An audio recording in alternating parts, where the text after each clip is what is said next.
Good morning, everybody, and welcome to Wednesday here at home with APS. I'm Miss Jacobson.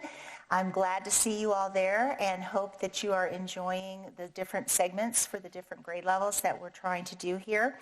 We are still building lessons as we go, and I just want to remind our grown-ups who are watching that we are filming 2 weeks in advance. So the suggestions and the requests that you make, we are listening to those, but it may not show up for a while because of our advanced recording schedule.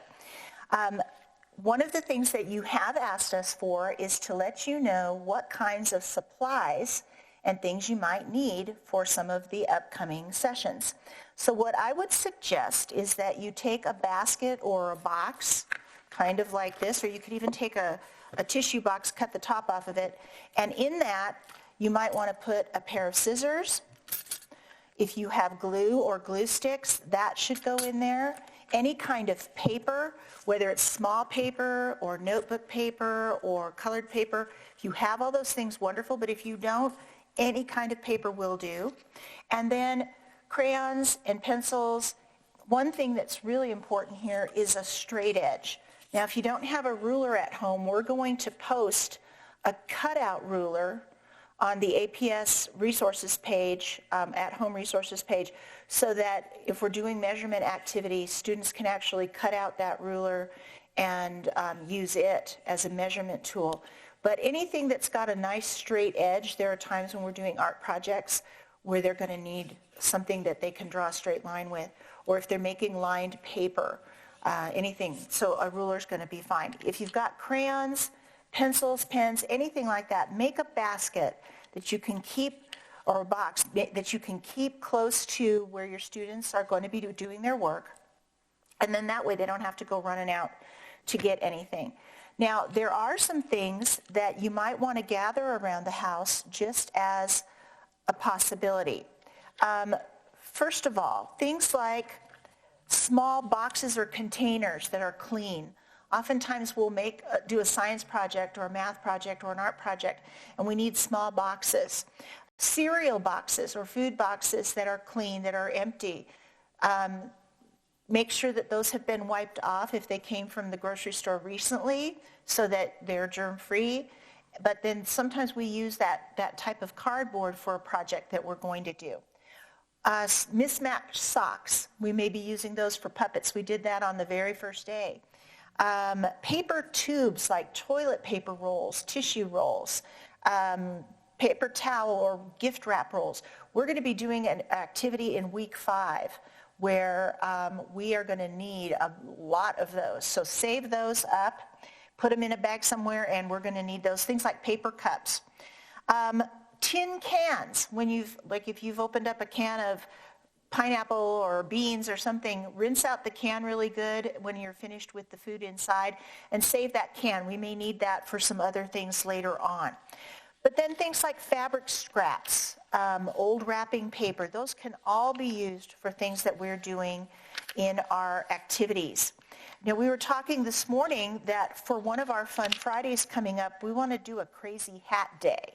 You know, if we were at school right now, our elementary schools would be doing some special kinds of days like Spirit Day or College Team Day or Crazy Hair Day. We want to do some fun things like that because we want this to be as much like school as it possibly can. So our first one will be Crazy Hat Day. We'll tell you ahead of time when that's going to be, but I want to give you a heads up. So if you don't have a crazy hat, maybe you can make one out of things that you find at home. So we'll give you plenty of warning. Before we get started today, I want to give a shout out to our students who are in Zone 2 and Zone 3. This picture is of Ms. Amanda DeBell, who is a Principal Support Specialist here in APS, and she works for Zone 3, but she used to be a principal at Rio Grande High School in Zone 2 and knows a lot of the students in that neighborhood. So we want to say welcome to all of those kids and give them a shout out. Her dog Cooper is reading with her in this picture, and they are reading The Phantom Toll Booth. And Ms. DeBell wants to send that message to all of you to keep reading while you are at home during the school closure. Keep your reading skills up and read lots of different things. If you've got books at home, wonderful, but magazines are okay too. You can also write things, maybe write your own books that you can then read to someone else or they can read to you. So thanks to Ms. DeBell and Cooper for sharing that shout out with us today. We've got a lot of fun things planned, so let's get on with it. So hope you stay with us for the next 4 hours and have a wonderful day here at home with APS.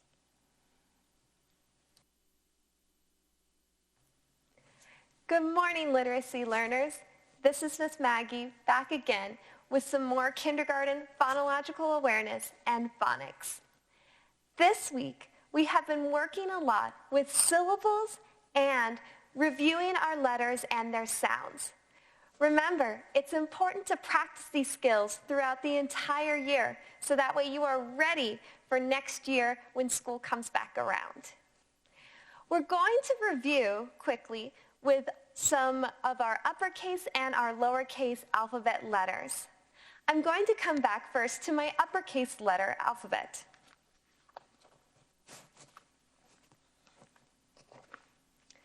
I'm going to say the name of the letter, and then you repeat the name of the letter after me.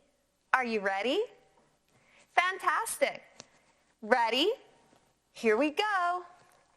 A, T, U, N, M, I, C, K, O, F, E, G. Great job, boys and girls. Let's go ahead and practice some of our lowercase letters. Are you ready? Here we go. I, K, L, S, U, T, E, O, M, A, N. Great job. Remember, you can use your alphabet chart at home to practice your letters in order and out of order whenever you would like.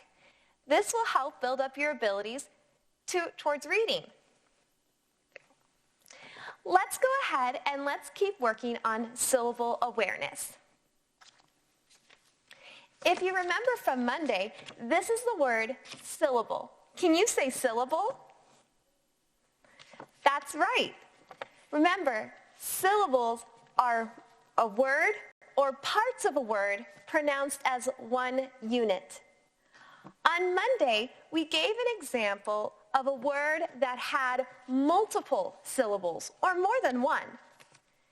The example was rabbit. Rabbit. Rabbit. That word had 2 syllables, or 2 word parts. If you also remember from Monday, some words are 1 syllable all on their own, like the word fish. Fish. Fish is a 1-word syllable because it only has 1 word part for the entire word.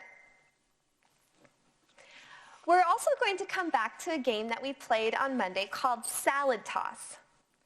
Salad Toss is a game that you can use with pictures and paper and a couple of coloring utensils to help practice your syllables.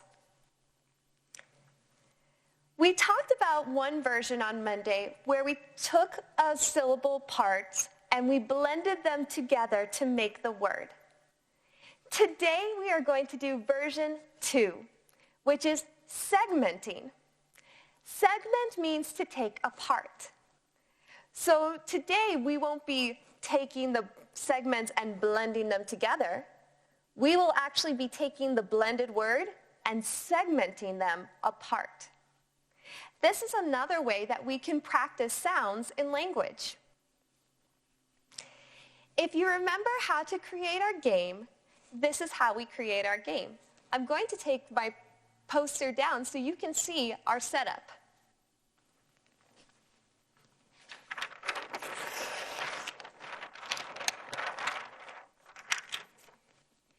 Using some paper, you can make 2 salad bowls just like this.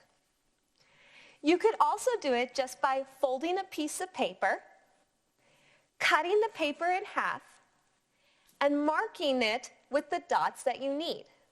Remember, one salad bowl has 2 dots for words that have 2 syllables, and the other has 3 dots, or words that have 3 syllables.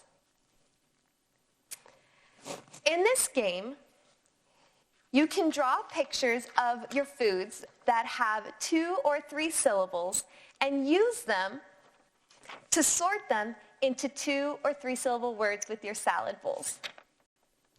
Let's do a couple of examples. Do you remember this word from Monday? That's right. This is the word carrot. Say carrot. Carrot can be segmented into 2 syllables. Carrot. Carrot. That's how we segment the word carrot. Carrot had 2 syllables. Carrot. So which salad bowl does carrot go into? That's right, the one with 2 dots, because it is 2 syllables.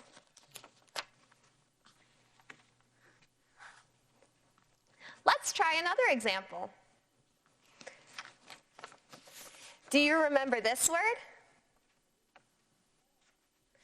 That's right, this is a cucumber. Say cucumber. Cucumber has 3 word parts. Cucumber. Cucumber. How many word parts does this word have again? That's right, it has 3 word parts, or 3 syllables. Which salad bowl does cucumber belong to?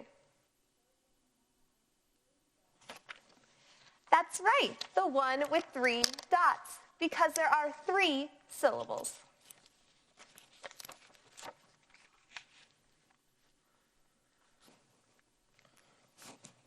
Now you try. Remember, we are segmenting or breaking apart syllables this time. What is the name of this food? That's right, it's pepper. Say pepper. Now, you try to segment the word pepper. How many syllables did you come up with? That's right, pepper. There are 2 syllables. Which salad bowl does pepper belong to? That's right, the salad bowl with 2 dots.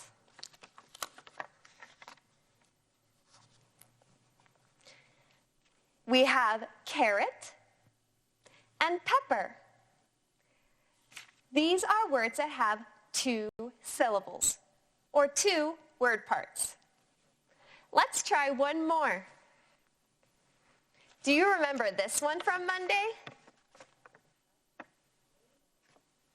That's right, it's a potato. Say potato.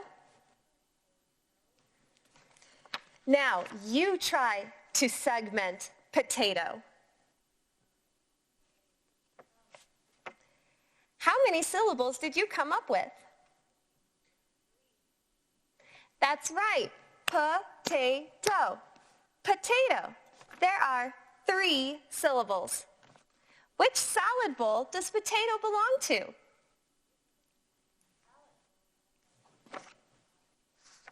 That's right, the one with 3 dots, because it has 3 word parts.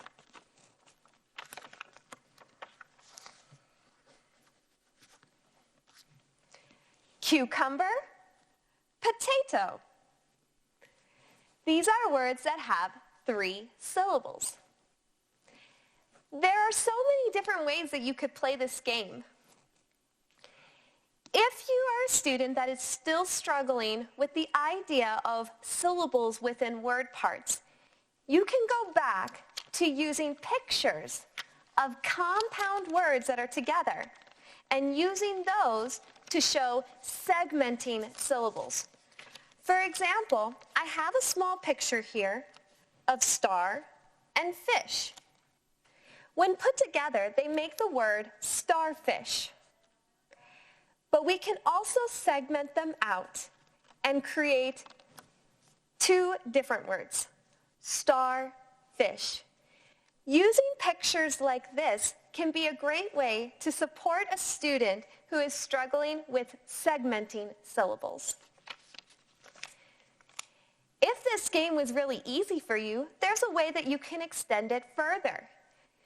You can try making more cards with more pictures of food where you can have words that have one syllable part, 4 syllable parts, or even more. Then you can evaluate or think about whether those foods would go into the salad bowls or not. That can be a great way to extend this game further. The directions for this game will be on our website on aps.edu.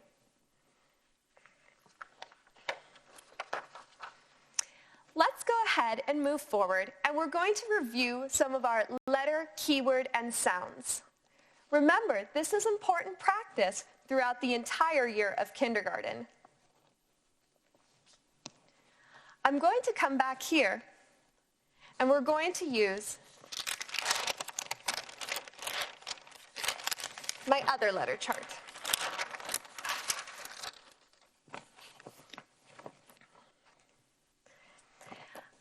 I'm going to say the name of the letter, the keyword that we use for it, and the sound.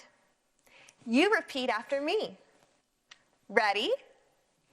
A, apple, a.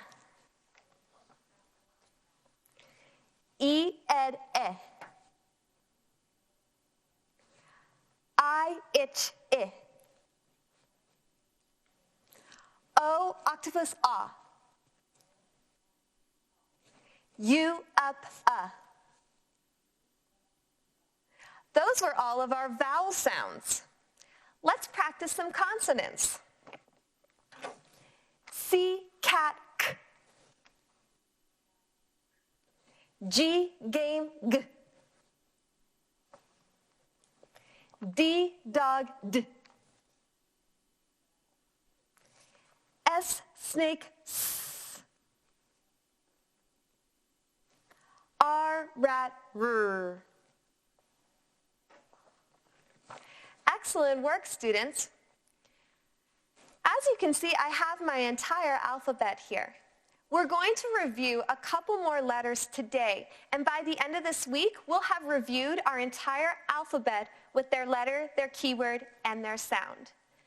That way, you can review these videos whenever you'd like to on your YouTube channel for further practice and support. Today, we're going to learn this letter. Or my apologies, we're going to review this letter because most of you have already learned this. The letter is P. Can you say P? The key word that we use for P is pan. Say pan. The sound the letter P makes is P. Can you say P? It's very important that when we say the P sound, that we don't add to the end of the sound. It's simply just pushing a breath of air out. P. Just like that. All together now. P, pan, P. Excellent work. Let's try another one. The letter is J. Can you say J? The the keyword that we use for this word is jug. Say jug. The sound is J. Say J. All together, we say J, jug, j. You try. Excellent work. Let's try another letter. This is the letter H. Say H. The key word that we use for this letter is hat. Say hat. The sound that the letter H makes is h. Say h. Remember, just like the letter P, we don't add to the end. It's simply a breath of air that we're pushing out. Let's try it together. H, hat, h. Excellent work. Let's try this letter. This is the letter L. Say L.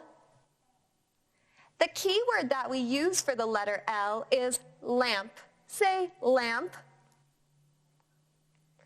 The sound that L makes is ul. Say ul. All together, we say L lamp ul. You try it. Let's do one more letter. We even practiced it this morning. This is the letter K. Say K. The key word that we use for K is kite. Say kite. And the sound that this letter makes is k. Say k. Excellent. Did you notice something interesting about that sound? I did. It's the same sound that we make for the letter C. They both make the sound k. When we say the letter, keyword, and sound together, we say K, kite, k. You try. Excellent work. Those were some more of our letters of the alphabet to review with you. Let's practice blending some of these letters together to make words. I'm going to take this letter, the letter H, the letter A, and the letter D to make a word. What we do with our letters is we blend them together, sound by sound, to form the word. Listen as I model how we blend words. A-d, had. Can you try that with me? Ready? A-d, had. Excellent job. Let's try another word.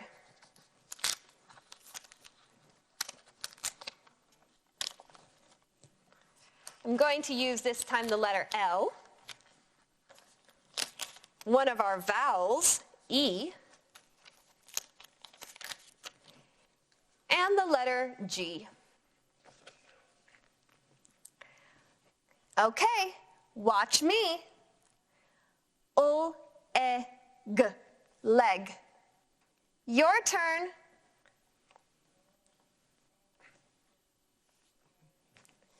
Excellent work.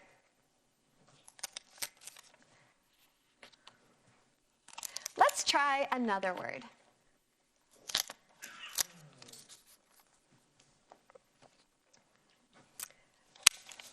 This time I'm going to use the letter T, the letter I, and the letter P to make a word.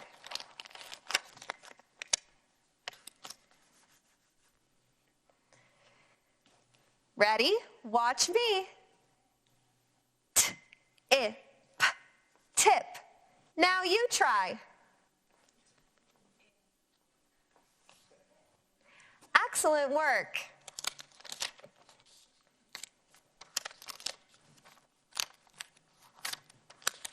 We'll practice blending more sounds and words like that to create our words in weeks to come. For the last part of our lesson, we'll practice skywriting some of our letter sounds.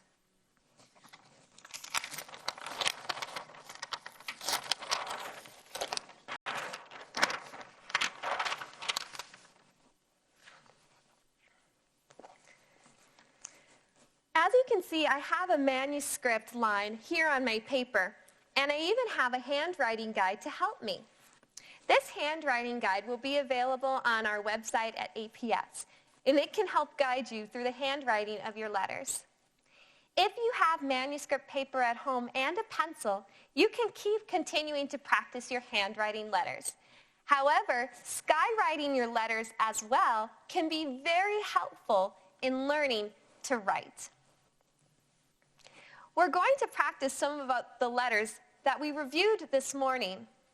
Remember, stand up tall and straight, lift your arm nice and high, and go ahead and point to the manuscript paper with me. Let's practice making the letter P. We're going to start here in the middle line and make lowercase p. I will say the letter keyword sound first, and then I will do the skywriting. Ready? P, pan, p.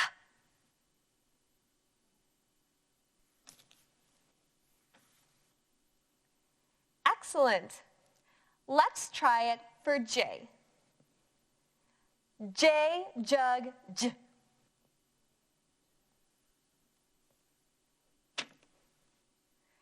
Let's try it for H.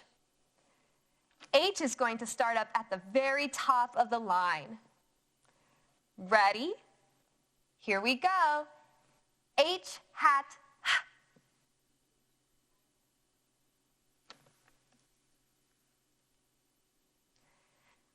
Let's try another one, starting at the top again. L, lamp, ooh.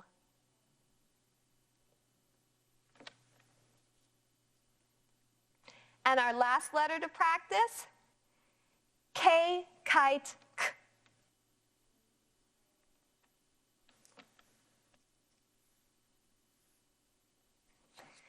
Skywriting can be a great way to practice your letters, especially if you're having a hard time holding your pencil, or if you feel like you need to practice the movements a little bit more to get ready for that writing. You can use letter cards at home to continue to practice your alphabet and building more words and even longer words as you feel ready for them. Remember to work at your own pace.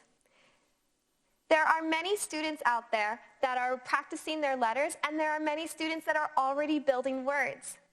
So my apologies. It's important to remember that every child will move at their own pace, and that we need to be moving children as they go through the process of reading at that level. We have Miss Rachel coming up next with a wonderful story to read to you today. Once again, thank you for joining us, and we'll see you back in just a second. Good morning, students. Welcome back. I'm Miss Rachel, and we're going to continue our celebration of Earth Day. Earlier this week, we read a story called The Giving Tree. That was a fiction text. Today, I've got a nonfiction text for you, and we're going to learn some facts about Earth. So our goal today is going to be to learn about cause and effect. We're going to try to understand the relationship between the events in this story and why that happened. So let's get reading and learn some facts about Earth. The title of this book is Earth, My First 4.54 Billion Years. That's really old. I don't think I know anybody that old. Do you? This book was written by Earth, and I was able to get Earth to come visit us today, but Earth kind of has a hard time holding a pencil, so he had some help from Stacy McAulty, and the illustrations were done by David Litchfield.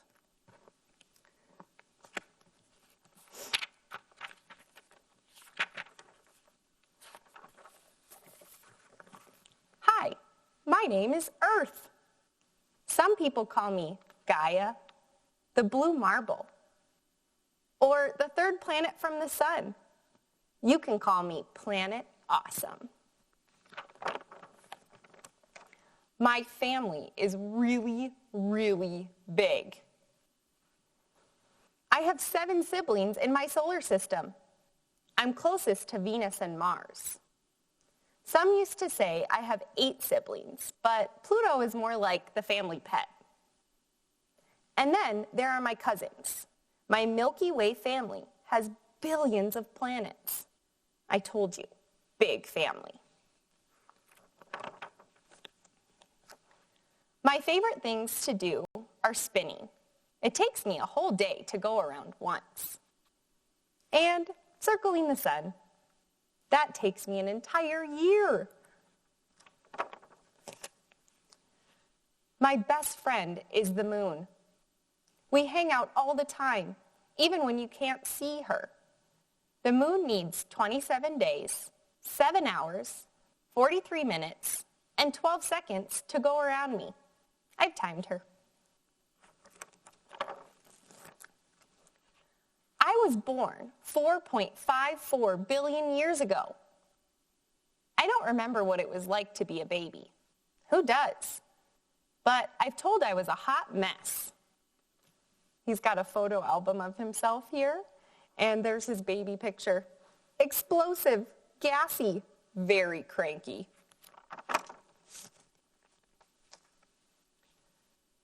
It rained for thousands of years. Then I started to cool off, and things got wet, really wet. I was soggy and lonely.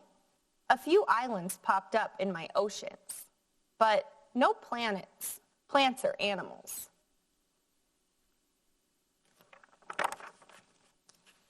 My islands must have been lonely too. They got together and made bigger islands called continents. I remember and Nuna and the ginormous Pangaea. Then Pangaea split into 7 separate continents. Things are always changing.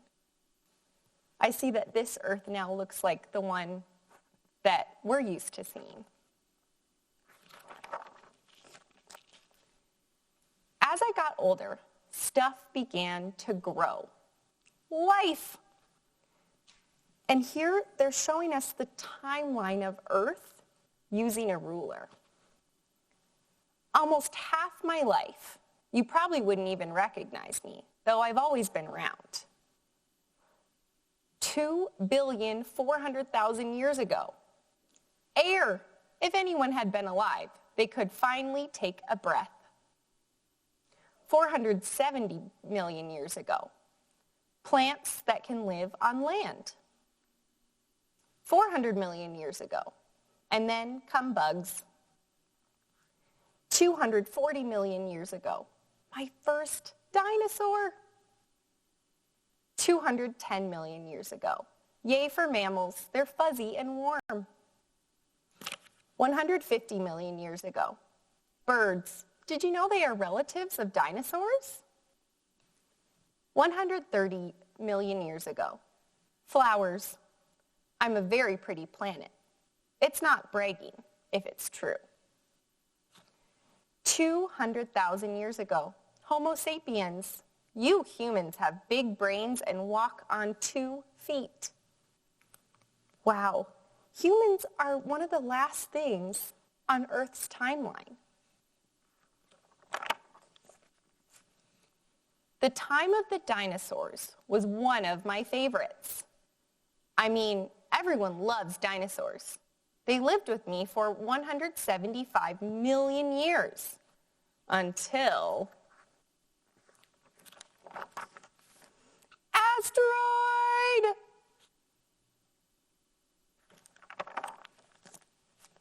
It's not always easy being Earth. Volcanic eruptions, ice ages, major collisions.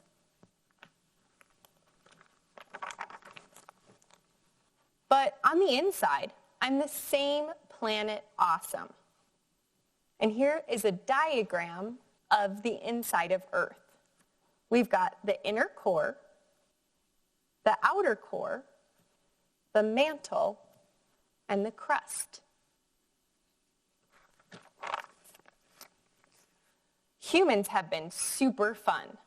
No other species has ever been interested in learning about me. Other animals are nice, but they mostly eat and poop and never wonder about my amazing life.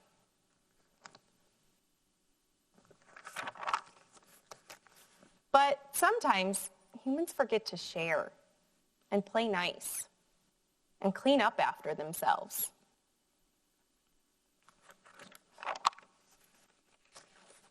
Still, I bet you humans will turn out to do really great things.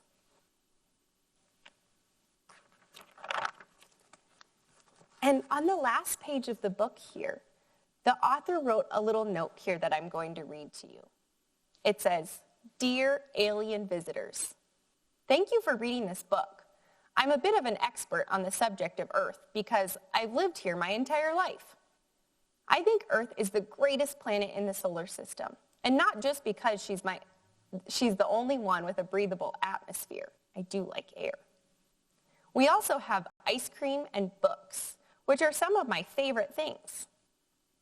Perhaps you'd like to learn more about Earth. Perhaps you are considering making Earth your second home, so you can visit during your summer. Here are some additional fun facts about our great planet. Enjoy. Sincerely, Stacy McNulty, author and Earthling." So the author gave us some more facts about Earth, as well as some sources where she got her information. That's an important feature of a nonfiction text, so that we know the things she told us about Earth are true. Now, like I said, today we're going to talk about two important words, cause and effect. It can be a little hard to understand that concept, so we'll use some examples from the book to help us understand. I'm going to make a chart here to help us keep track of the cause and effect relationship.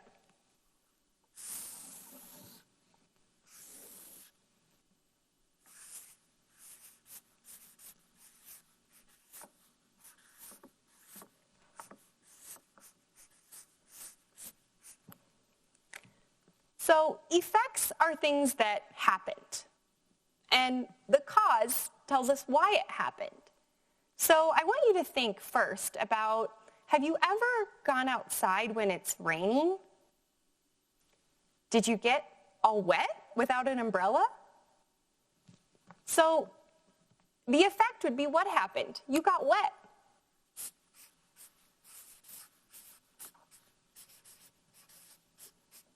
And then we need to ask, why did you get wet?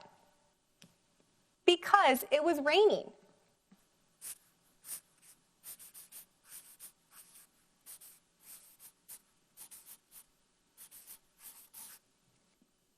So we can use sentence starters to help us connect the relationship between cause and effect.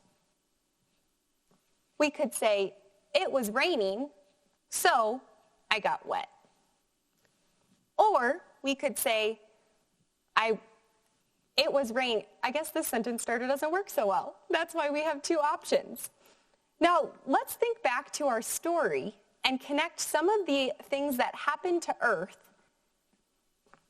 and explore the cause and effect relationship. My first one connects to our real life example. In the book, it said it rained for thousands of years.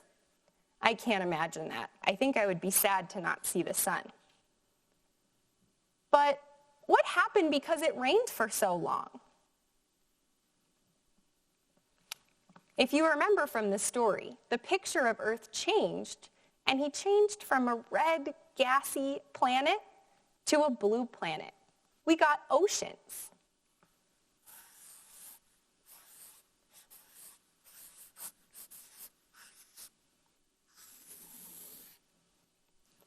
So we could use our sentence starter and say, it rained for thousands of years, So, oceans were formed. The next event in the story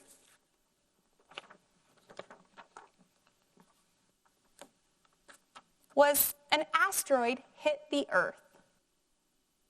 What happened because the asteroid hit the Earth?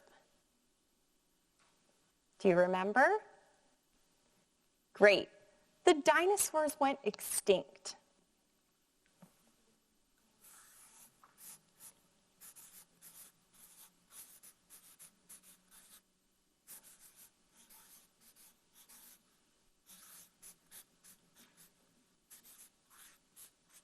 So again, we can use a sentence stem to help us connect those ideas. The extinction of the dinosaurs happened because an asteroid hit the Earth. Let's do one more.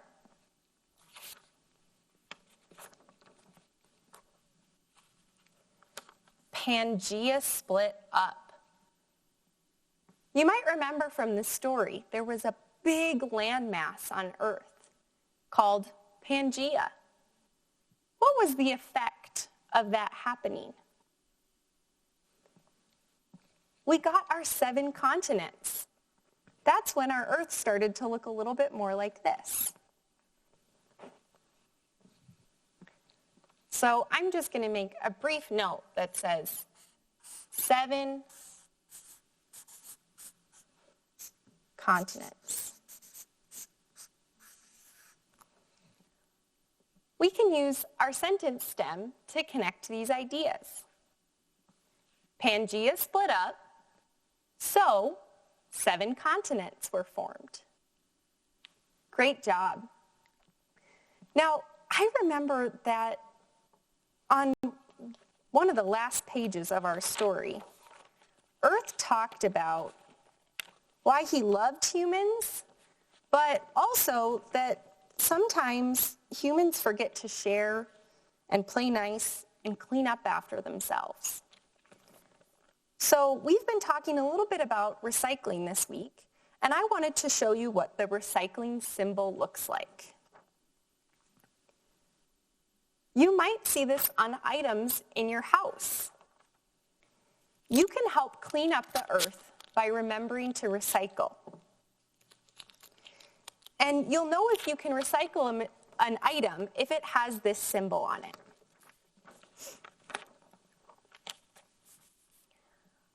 I went through some items at my house to see if I could find anything with that symbol on it. Some food items, this was chicken stock that I had, and I noticed it had the same symbol as that photo. And so that lets me know I can put this in the recycling bin. But remember that when you recycle, your items have to be clean and empty. There can be no food in the items you recycle. I found it again, this one's hard to see. A lot of times they'll put your recycling symbol on the bottom of an item. So I found an old yogurt container, and this had a recycling symbol on it. If you get things in the mail, you can also recycle a cardboard box or keep it and use it for paper for our PBS lessons. But I noticed that the recycling symbol was down here, covered up by some tape. And the instructions told me to flatten before recycling it. So I made sure to take my box apart. I even found some items in my bathroom to recycle. Here I've got sunscreen, and on the back it has my recycling symbol. It gives more information about how to recycle. It says to empty and replace the cap. So I want to challenge you to look around your house and find some things that you can recycle. Make sure they're empty and clean, and ask a grown-up for help. Miss Abby's going to join us next to make a sun catcher with you. I hope you enjoyed our lesson today, and I'll see you again soon. Bye. Good morning, learners. My name is Miss Abby, and I'm here with today's extension activity. Miss Rachel just read a great book about the earth. So today's activity is artistic, but it also thinks about how we can take care of our earth better. So I have our earth from earlier, and I see Miss Rachel had the recyclable symbol. These 3 arrows mean 3 different things that help take care of the earth. Reduce the amount of plastic and trash that you have. Reduce. Recycle means we want to make sure that things with this symbol go in our blue bin outside of our house. And this last arrow means to reuse. Now, I like to make art. Do you like to make art? I thought so. So today, we are going to make art by reusing materials. So for today, we are going to make a sun catcher. A sun catcher. A sun catcher. Now, we're not really catching the sun like we would catch a baseball, but we are hoping that the sunlight rays travel through our plastic sun catchers so that we can catch the sun in our home. So for today's craft, you will need a few items, but I hope you can find them all at your home. If you notice, I have a branch. I found this on my walk last night. I found a branch with a few leaves. I also have some string. Now, this string came from a present that a friend gave me. It was wrapped in nice string, and instead of throwing the string away, I've decided to reuse it. Also, you'll need a container. I recently bought artichokes, and they came in this neat container. It is clear, and it has the recyclable symbol on it, but I am going to reuse it to make something artistic. You will also need something to trace circles with. I brought a can of beans. You can have any can shape that's about the size of a grown-up's finger. I also have permanent markers. This project can get a little messy, so it's helpful to have some permanent markers. You will also need a pair of scissors. Make sure there's a grown-up close by to help you. We don't want you to get hurt. It's helpful if you have a hole punch as well, but you can also do this part with scissors. I think I have everything I need to get started with my craft. I will hold up our example in the back for us.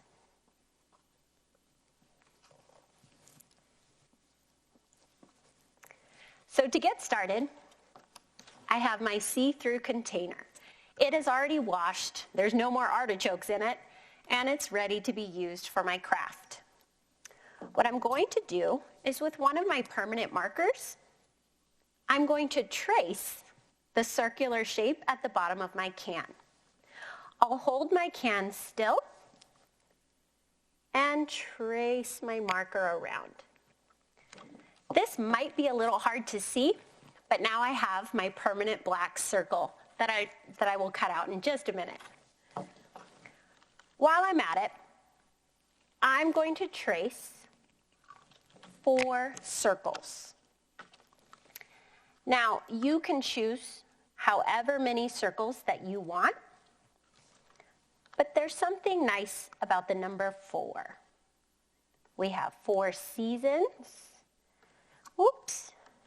What else do we have 4 of?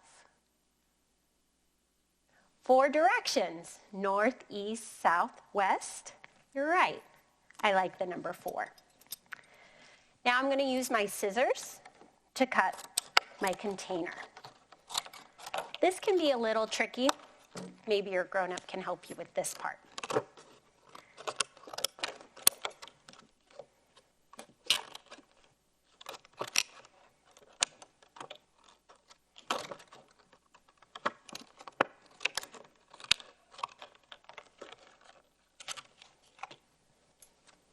Now, I have my circle here.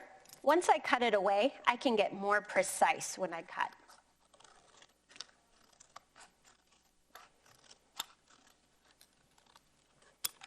One.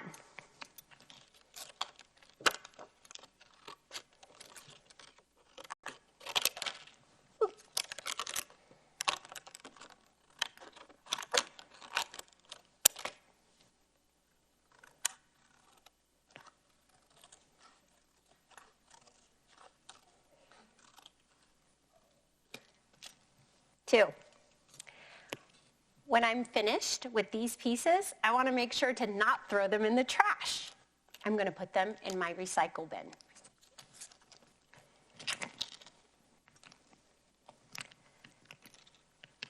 Now, once I have a few clear circles, I need to begin decorating them. On my example, I have the recycle symbol. So one of these has 3 arrows that go in a circle. If you want to be exact, you can draw that too. But if you want to just draw a beautiful pattern using permanent markers, you can do that too. For this one, I'm just going to use some of my favorite colors. My favorite color is green. I'll use green and blue, orange. Orange is so fun. What color would you add? Did you say purple? Next, I'll use my hole punch.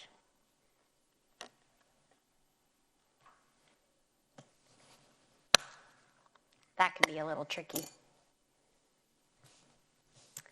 Once I have a hole through my plastic circle, I will use my thread.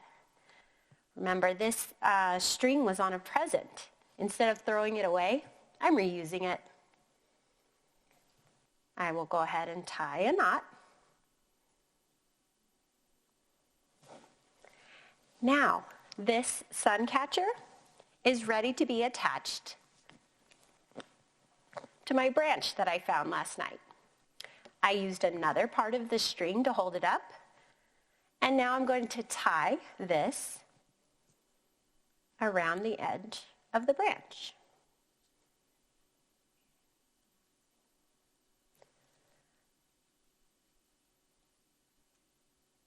There we go, right there. Now in my example, I had 4 circles. It's up to you how many you want to make. As we build more circles, I want you to find a place in a sunny window where you can hang your sun catcher. Once the sun rays hit your sun catcher, you may see the colors bounce around the room. It's really beautiful.